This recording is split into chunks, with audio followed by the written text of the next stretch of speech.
Yo, what's up? This is your boy T, and I am back, and let's talk about what just happened in boxing.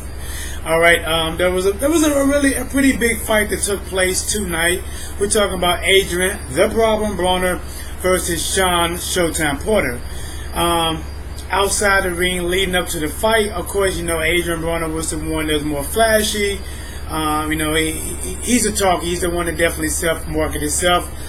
Shawn Porter is the guy that he's laid back. He's humble. He's just a good dude. He's a really good dude. But I felt that their fighting styles are different. I thought that Adrien Broner is a technician. He looked for shots, pop shots here, pop, pop, pop, pop. Step over a little bit.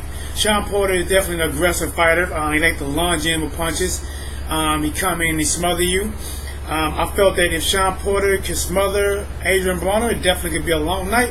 I felt if Adrien Broner could keep him on the end of his jab, he can definitely pull out the decision against Shawn Porter.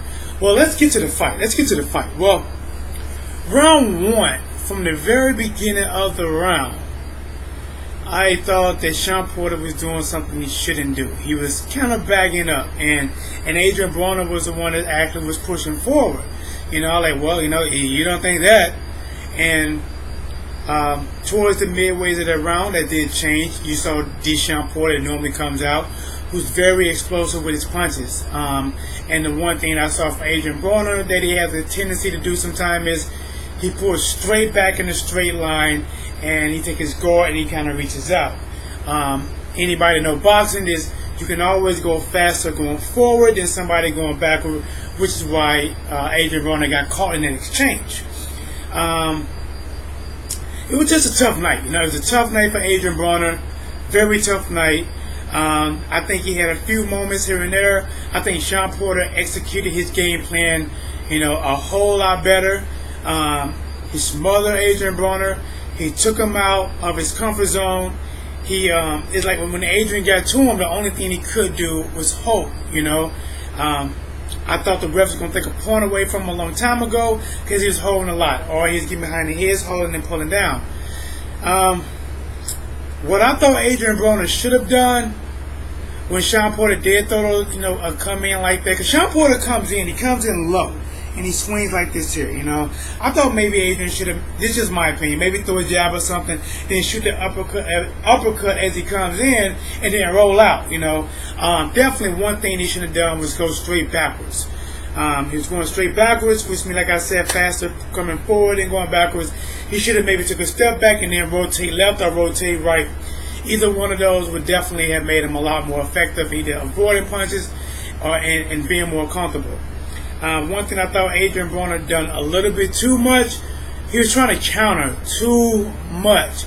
And it was the same counter. It was like, I want to check left hook you. I want to check left hook you. And sometimes I was like, man, jab, do what you did in your last fight against Molina. Against John Molina, he jabbed a lot. Wow. He didn't do that. He was waiting too long to counterpunch. If I'm wrong, please let me know. Comment, leave something below. Tell me, AT, you are wrong. I thought he should have done this. But before you leave that comment, subscribe, thumbs up. Now let's get back to the action. I thought I was waiting for that a lead right. I was waiting for something. Show me some kind of adjustment, and I'm not sure what we can really get with this. Shawn Porter, he fought his fight, the whole fight. He had the better rounds. I thought Adrien Broner looked good at times. With his shots and his counters. I thought some of his counters may have got unnoticed because they're so fast, but. Shawn Porter had a lot of the ones that actually snapped the snapback or something like that. But it all changed. Well, it could have changed. In the 12th round, Adrien does something different. Like I was just telling you guys, he's sitting back, waiting to counter, and that's why Shawn Porter had so much success, because he was getting off first. He's getting off first, and he was landing first. Well, the 12th round, Adrien Broner did something different. He shot a very quick lead left hook. Wow! And it dropped Shawn Porter. Dropped him. Wow! And when Shawn Porter got up, you know, you can look and tell that it phased him, but yet it was enough that was going to, like, you know, he was in, you know, the end. It was done. He didn't get knocked out if Adrien Broner come at him. Shawn Porter got up and looked at him like, good hit.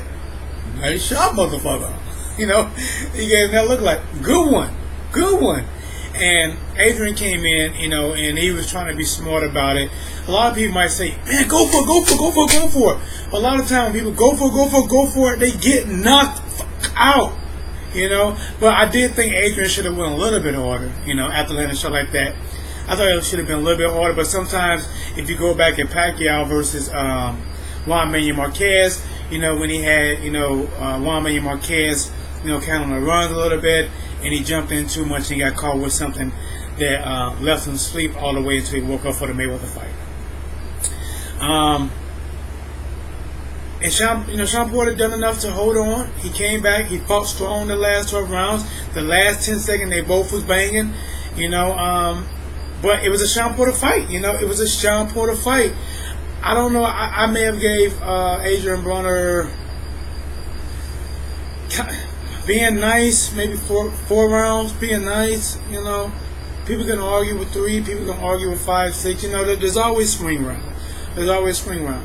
Now, we're going to talk about where do we go from here? Where does Adrien Broner go from here? Okay.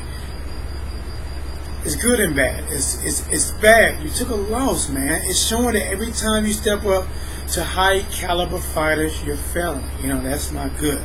The good thing is he's young.